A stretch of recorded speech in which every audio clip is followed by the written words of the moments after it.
Hello विद्यार्थी जी, कैसे हैं आप सब। आशा करता हूं कि आप सब अच्छे होंगे और आपका पढ़ाई भी अच्छा से चल रहा होगा।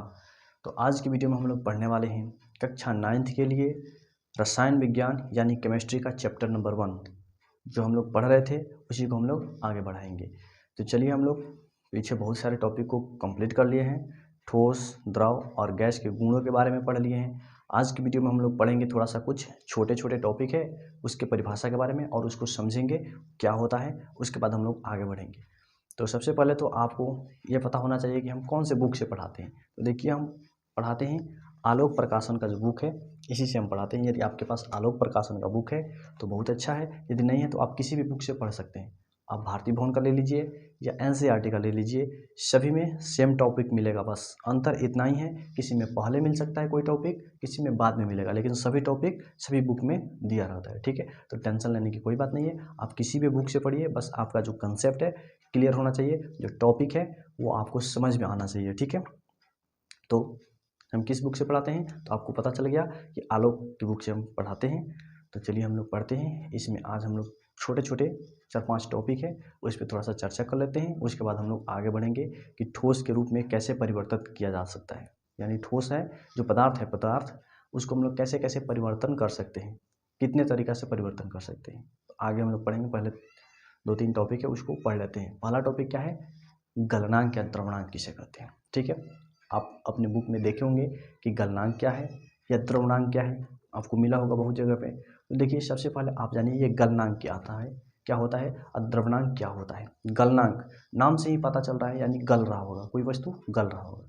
तो हम लोग इसका जो परिभाषा है अपने मन से ही बना सकते हैं। कैसे बनाएंगे, गलनांक या द्रवणांक, यानी जो द्रव में बदल रहा होगा या गल रहा होगा। तो कैसे बोलेंगे, ठोस, यानी ठोस जिस ताप पर द्रव में बदलता है उसे गलनांक या द्रवणांक कहते हैं। ठोस जिस ताप पर, अच्छा सुनिएगा, ठोस जिस ताप पर द्रव में बदलता है उसे गलनांक या द्रवणांक कहते हैं। ताप आप समझ रहे हैं, ताप, ताप से क्या मतलब है, तापमान आप तो नापते होंगे। जैसे में हम लोग को फीवर होता है, बुखार होता है, तो थर्मामीटर से अपने शरीर का क्या मापते हैं, तापमान मापते हैं। तो तापमान मापने का कितने विधि है, तो एक तो सेल्सियस में मापा जाता है और एक फ़ारेनहाइट में मापा जाता है और एक केल्विन में भी मापा जाता है। ठीक है, तो यहाँ पे हम लोग सेल्सियस और केल्विन के बारे में पढ़ेंगे। ठीक है, तो सबसे पहले हम लोग लिखेंगे क्या क्या पढ़े हम लोग, द्रवणांक या गलनांक किसे कहते हैं पढ़े, तो उसको लिखेंगे।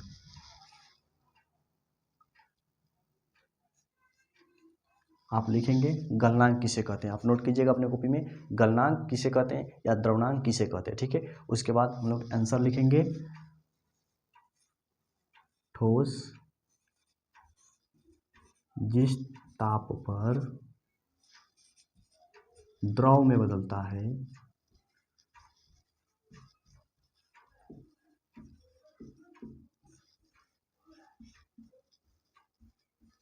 उसे द्रवणांक या गलनांक कहते हैं।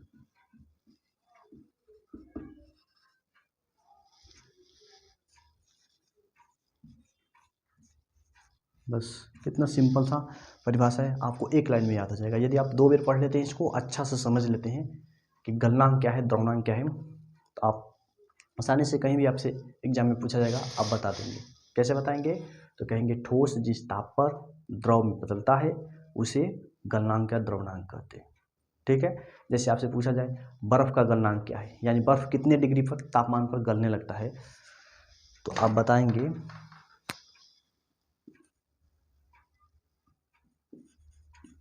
बर्फ़ का गलनांक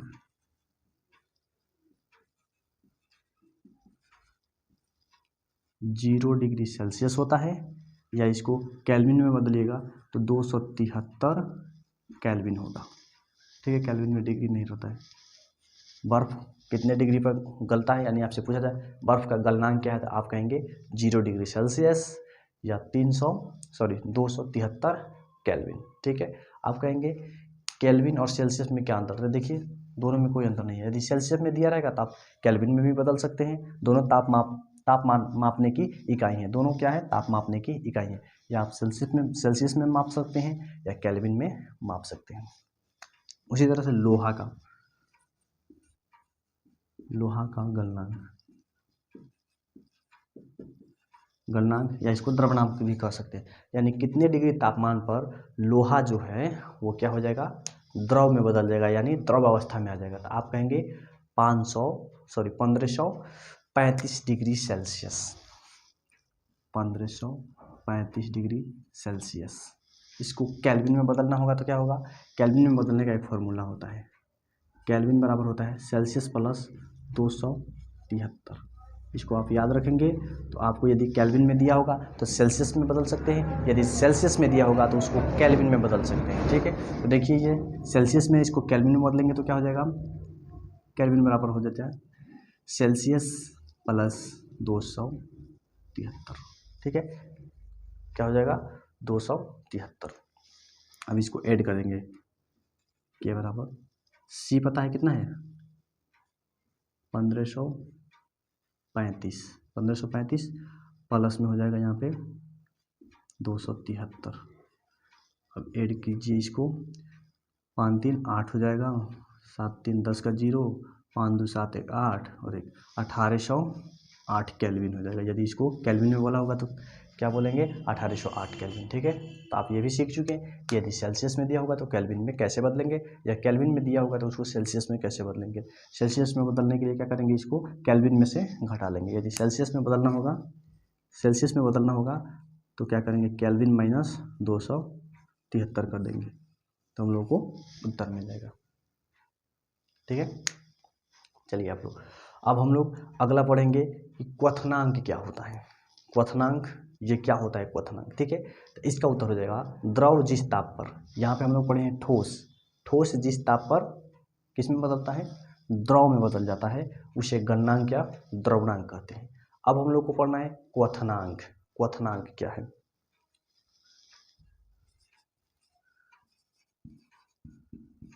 क्वथनांक समझना है कि क्या होता है। ठीक है, क्वथनांक किसे कहते हैं, तो इसका उत्तर हो जाएगा द्रव जो है, द्रव जिस ताप पर गैस में बदलता है उसे क्वथनांक कहते हैं।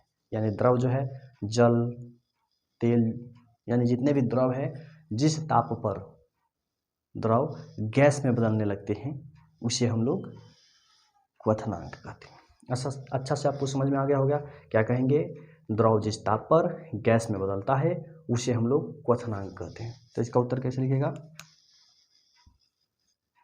द्रव जिस ताप पर गैस में बदलता है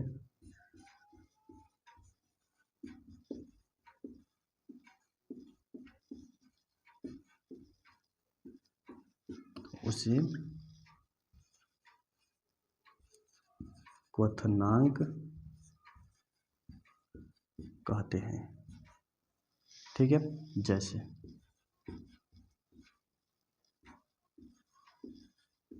जल का क्वथनांक 100 डिग्री सेल्सियस होता है। जल का क्वथनांक कितना होता है, 100 डिग्री सेल्सियस होता है। यानी क्वथनांक कहने का मतलब क्या हुआ, जल जो है कितने डिग्री पर गैस में बदलने लगता है, यानी भाप। जल का गैस रूप क्या होता है, भाप होता है। भाप में कितने डिग्री पर बदलने लगता है, तो 100 डिग्री जब होगा तो वो भाप में बदलने लगेगा। ठीक है, तो अच्छा से आपको समझ में आ गया होगा क्वथनांक क्या है। तो क्या कहेंगे, द्रव जिस ताप पर गैस में बदलता है उसे हम लोग क्वथनांक कहते हैं। ठीक है, जल का क्वथनांक क्या होता है, तो आप कहेंगे 100 डिग्री सेल्सियस। एल्कोहल, एक होता है एल्कोहल, एल्कोहल का क्वथनांक बताइए, एल्कोहल का क्वथनांक कितना होता है, तो आप कहेंगे इसका होता है 78 डिग्री सेल्सियस। 78 डिग्री सेल्सियस होता है। तो इन दोनों बातों को आप अच्छा से समझ गए होंगे कि हम लोग द्रवणांक या क्वथनांक किसे कहते हैं, द्रवणांक या गलनांक किसे कहते हैं। उसके बाद में हम लोग जान गए क्वथनांक क्या है। ठीक है, क्वथनांक जान गए। अब हम लोग को जानना है वाष्पन या वाष्पीकरण। ठीक है, वाष्पन या वाष्पीकरण किसे कहते हैं, वाष्पन या वाष्पीकरण क्या है, वाष्पन या वाष्पीकरण के बारे में जानना है। तो देखिए इसमें क्या हो जाएगा, द्रव से वाष्प बनने की क्रिया को हम लोग वाष्पन कहते हैं या वाष्पीकरण कहते हैं। द्रव जो है यदि भाप में बदलने लगेगा तो उसी को हम लोग क्या कहते हैं, वाष्पन या वाष्पीकरण कहते हैं। तो इसको कैसे लिखेंगे, लिखेंगे द्रव से वाष्प बनने की क्रिया को वाष्पन या वाष्पीकरण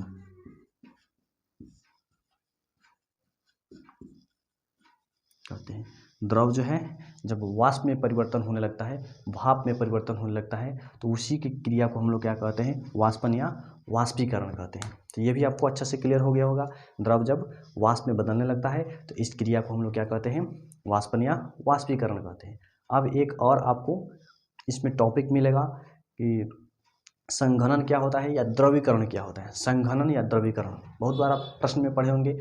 जो भाप होता है वो संघनित होकर क्या बनाता है, बादल बनाता है। संघनित होकर क्या बनाता है, बादल बनाता है। तो उसी को हम लोग को देखना है।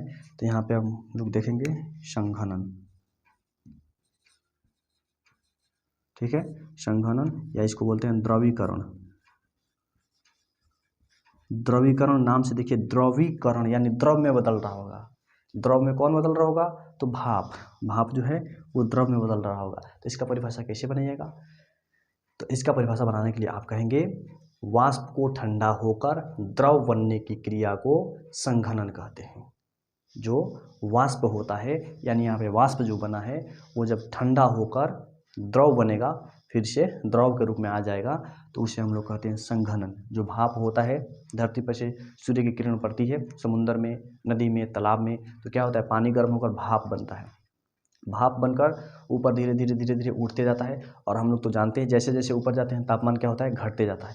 तो एक जगह ऐसा आता है कि तापमान 0 हो जाता है या उससे कम हो जाता है। तो जो भाप होता है वो ठंडा होकर क्या होने लगता है, द्रव में बदलने लगता है, बादल के रूप में बदलने लगता है, यानी संघनित हो जाता है और फिर से वर्षा के रूप में हमारी धरती पर बरसने लगता है। तो देखिए संघनन क्या, कैसे लिखेंगे, संघनन को लिखेंगे वाष्प को ठंडा होकर द्रव बनने की क्रिया को संघनन कहते हैं। संघनन या द्रवीकरण कहते हैं।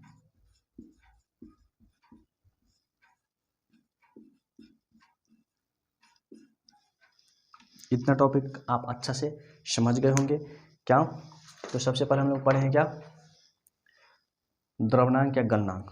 तो इसका उत्तर क्या हो जाएगा, ठोस जिस ताप पर द्रव में बदलता है उसे गलनांक या द्रवनांक कहते हैं। पहला क्लियर हो गया।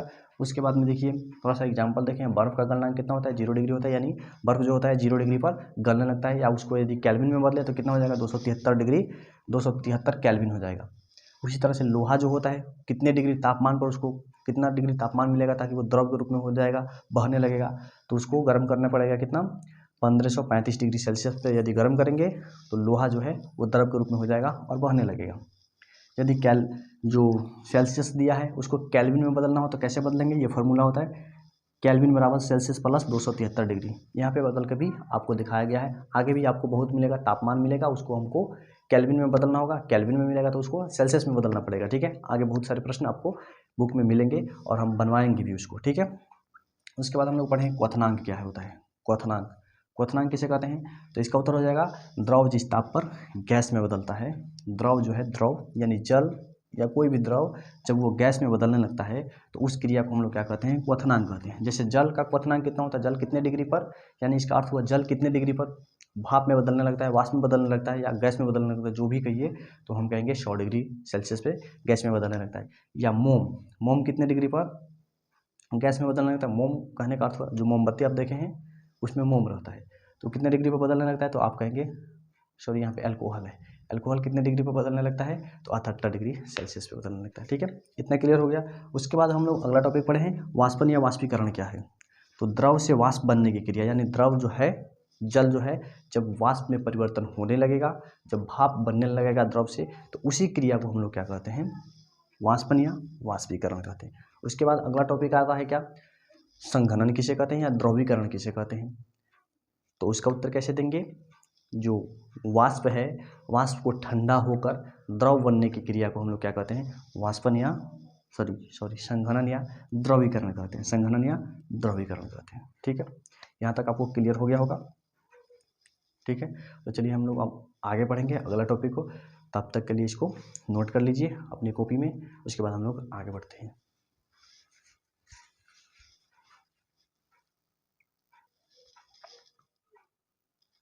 चलिए अब हम लोग थोड़ा सा एक और बात को जान लेते हैं कि मान लीजिए यदि ठोस है उसको द्रव में बदलना हो, द्रव को गैस में बदलना हो, या गैस से द्रव को बदलना हो, द्रव में बदलना हो, और द्रव से हम लोग को ठोस में बदलना हो, तो कैसे बदलेंगे। ठीक है, तो देखिए यहाँ पे मान लीजिए यहाँ पे है ठोस, ठोस कोई वस्तु है, उसको बदलना है किसमें, द्रव में, और द्रव से गैस में। ठीक है, तो किस प्रकार से ये बदलेगा, सबसे पहले यदि हम लोग ठोस को जब गर्म करेंगे, ठोस को क्या करेंगे, गर्म करेंगे,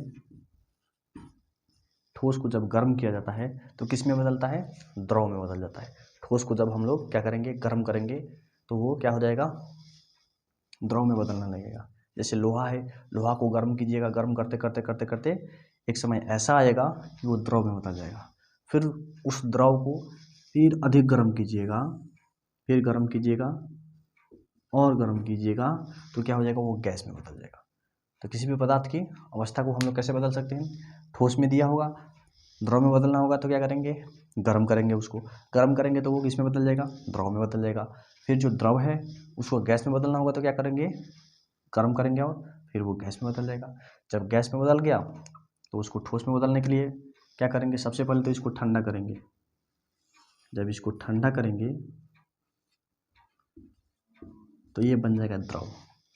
गैस को जब ठंडा किया जाता है तो क्या बन जाता है, द्रव बन जाता है। जैसे आप देखे होंगे लिक्विफाइड पेट्रोलियम गैस, यानी जिससे हम लोग खाना बनाते हैं, रसोई का घर, रसोई का गैस जो होता है एलपीजी गैस, उसको क्या किया जाता है, ठंडा कर कर और दबा कर क्या किया जाता है, छोटे से सिलेंडर में भर दिया जाता है। उसको जब आप ऐसे हिलाइएगा वो ऐसा महसूस होगा कि उसमें जल भरा हुआ है। आप सिलेंडर को लेकर ऐसे हिलाइएगा तो उसमें लगेगा कि जल भरा हुआ है, लेकिन वो जल नहीं है, क्या है, गैस है। उसको क्या किया गया है, ठंडा करके और प्रेशर लगा के उसको दाब कर क्या कर दिया गया है, द्रव में बदल दिया गया है। ठीक है, उसके बाद में देखिए जब द्रव को हम लोग क्या करेंगे और ठंडा करेंगे,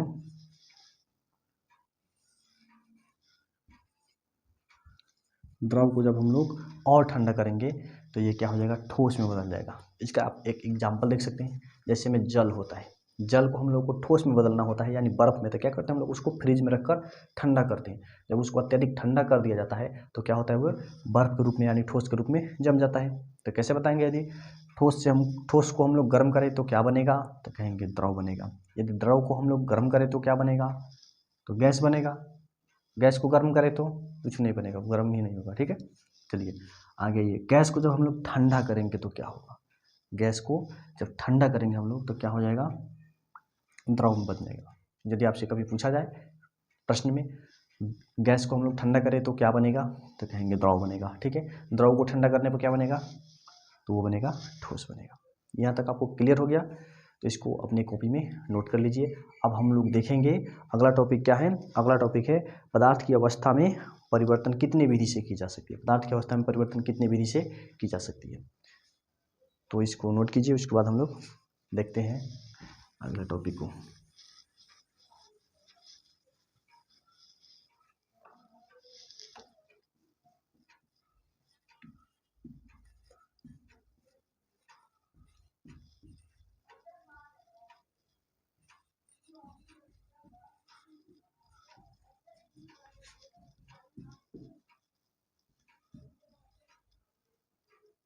पदार्थ की अवस्था में परिवर्तन कितनी विधि से की जा सकती है।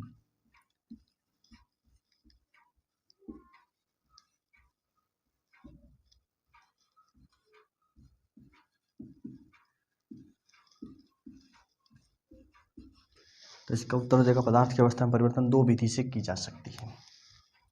ठीक है।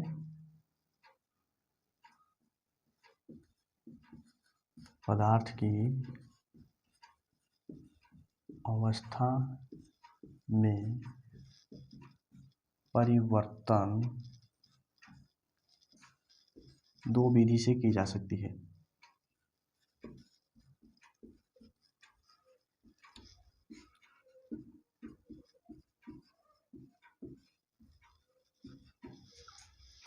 पहला है दाब में परिवर्तन लाकर। पहला क्या है? तो पहला है दाब में परिवर्तन लाकर।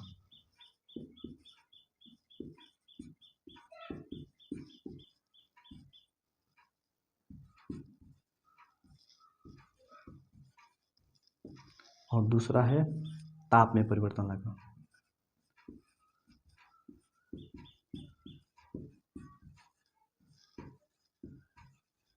ठीक है। अब ये समझते हैं दाब में परिवर्तन क्या है और ताप में परिवर्तन क्या है। दाब में परिवर्तन लाकर पदार्थ को कैसे बदला जा सकता है और ताप में परिवर्तन लाकर पदार्थ की अवस्था में कैसे परिवर्तन लाया जा सकता है। तो देखिए दाब जो है, तो दाब में परिवर्तन लाकर हम लोग पदार्थ को कैसे बदलेंगे, पदार्थ की अवस्था को कैसे बदलेंगे। तो अभी आपको एग्जाम्पल में बताए थे, जो गैस होता है, गैस को अत्यधिक दबाया जाए तो क्या हो जाएगा, वो द्रव में बदल जाएगा। क्या हो जाएगा? द्रव में बदल जाएगा। फिर द्रव को अत्यधिक दबाया जाए तो क्या हो जाएगा, वो ठोस में बदल जाएगा। ठीक है। तो इससे आप समझ सकते हैं कि पदार्थ की अवस्था को बदलने के लिए हम लोग कितने तरीका को अपना सकते हैं। तो दो तरीका है। कौन कौन? एक है दाब में परिवर्तन लाकर, दूसरा है ताप में परिवर्तन लाकर। दाब में परिवर्तन लाकर कैसे बदल सकते हैं, तो आप अभी जान चुके हैं। यदि द्रव दिया है, द्रव को अत्यधिक दबाया जाए, कंप्रेस किया जाए, अत्यधिक दबाया जाए, बहुत ताकत लगाकर दबाया जाए तो वो क्या हो जाएगा, ठोस में बदल जाएगा। गैस को अत्यधिक दबाया जाए तो द्रव में बदल जाएगा। जिस प्रकार से सिलेंडर में भरा होता है गैस, उसको क्या किया जाता है, दबाकर, प्रेशर से दबाकर उसको द्रव में बदला जाता है। उसके बाद हम लोग कोई सिलेंडरों में भरा जाता है। ठीक है। तो ये तो समझ गए। जो दाब में परिवर्तन लाकर हम लोग क्या कर सकते हैं, पदार्थ की अवस्था में बदल सकते हैं, पदार्थ की अवस्था में परिवर्तन ला सकते हैं, पदार्थ के रूप में परिवर्तन ला सकते हैं। अवस्था मतलब रूप होता है। अब देखिए अगला क्या है, ताप में परिवर्तन लाकर कैसे बदल सकते हैं। तो ताप में परिवर्तन लाकर अभी देखें हम, यदि मान लीजिए ठोस दिया गया है, ठोस का तापमान बढ़ाएंगे, ताप को बढ़ाएंगे, ताप में परिवर्तन करेंगे तो क्या हो जाएगा, द्रव में बदल जाएगा। फिर द्रव में यदि ताप को बढ़ाएंगे, ताप को और अधिक बढ़ाएंगे तो वो गैस में बदल जाएगा। तो उसको अभी हम लोग देखे हैं, ठोस होता है,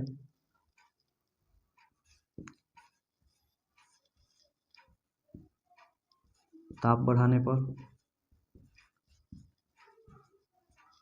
पर क्या हो जाएगा, द्रव में बदल जाएगा। ठीक है। ताप बढ़ाएंगे तो इसमें ताप बढ़ाएंगे तो ये गैस में बदल जाएगा। ठीक है। उसी तरह से देखिए, जैसे गैस है, दाब लगाएंगे इस पे